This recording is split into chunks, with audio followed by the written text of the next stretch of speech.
You looked at yourself in the mirror one day and you were like, this is not who I am. And you for the first time somehow could see yourself. And then you worked so hard and you were like, I'm not going to go out in the world and present myself. I'm not going to go to school. I'm not going to see my dad. I'm not going to go to the grocery store. I'm not going to go with you on a trip.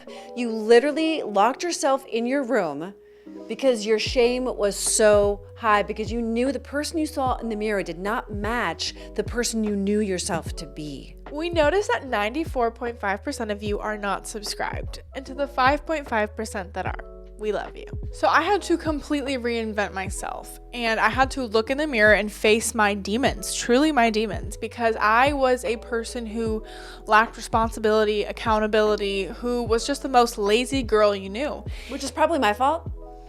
I'm not blaming it on you, because if I had kept blaming it on you, I would still be 320 pounds. You know, people have effects on our life, but we are ultimately the one who's in control. We're in control of when we wake up, when we go to bed. We're in mostly, unless you're like, you know, have a bedtime with your parents. But you get my point. Like, we do have control, and we like to tell ourselves we don't have control. One of the things that I had to do when I was losing 320 pounds to reinvent myself was doing hard things. Like getting that 155-pound person off of your back who was suffocating you while you slept. Exactly. And doing hard things like giving up flour and sugar, which are like the most addictive things. Sugar is more addictive than cocaine. Pretty much anything that's not comfortable is hard. Exactly. So like you were doing exercise and sweating and you were pissed about it. You were like, why is this so hard? You had to walk up the stairs. It was hard. You had to eat different things and learn different ways to get yourself satisfied, which was hard. You had to overcome your addiction, which was hard. Like there's like this whole litany of like things that were challenging for you to do, but you had to do. Yep. You had to confront this like demon and like and kill it. It was intense. It was. Losing weight is no joke, and we understand it really well. And I would say the second thing that I had to do was be consistent while doing the hard things. Yeah. So you couldn't just like do one run and be like, okay, I'll lose the weight forever and I'll never have to do it again. That's why dieting doesn't work, right? And yeah, you gotta I have to run every day, 6 days a week. Yeah, but you knew your why. You know your why. Like there's you were able to consistently challenge yourself because you really were committed to becoming you, like the best version of you. It's true. I had inspiration photos of like who I wanted to be on my phone. Do. I still do on my mirror. I'm so close to that, girl. I'm so close. It's so exciting. But it motivates me, and I do the hard thing every day, and I know that I'm closer and closer to the person I want to be. And something else that's really important is acknowledging where you are. Like, hey, I'm not there yet. And like, that's okay. I'm going to work really hard and be consistent and do hard things every day so I get there. And that's different than body positivity. Yeah. Okay? It's really important. I want to make this distinction because a lot of people will mistake what you're saying as the body positivity movement. And it's not. It's different. It's pretty nuanced, isn't it? Like, accept where you are and still challenge yourself. Accept where you are and do the hard things. It's different than the body positivity lingo. Messaging. It's true. And something else that you've overcome, Penelope, over time is this idea that it's going to end. That at some point, because at one point it was like 190 was your goal weight. Then you got to 190 and you were like, I actually want to lose a little more weight. You know, and like you thought that would be the end of the road. And then what? And so I think now you relate to it as like, this is the rest of my life. Yeah. And you actually really love the foods you're eating, and you love the exercise that you're doing, and you realize that it does work. You have to trust the process.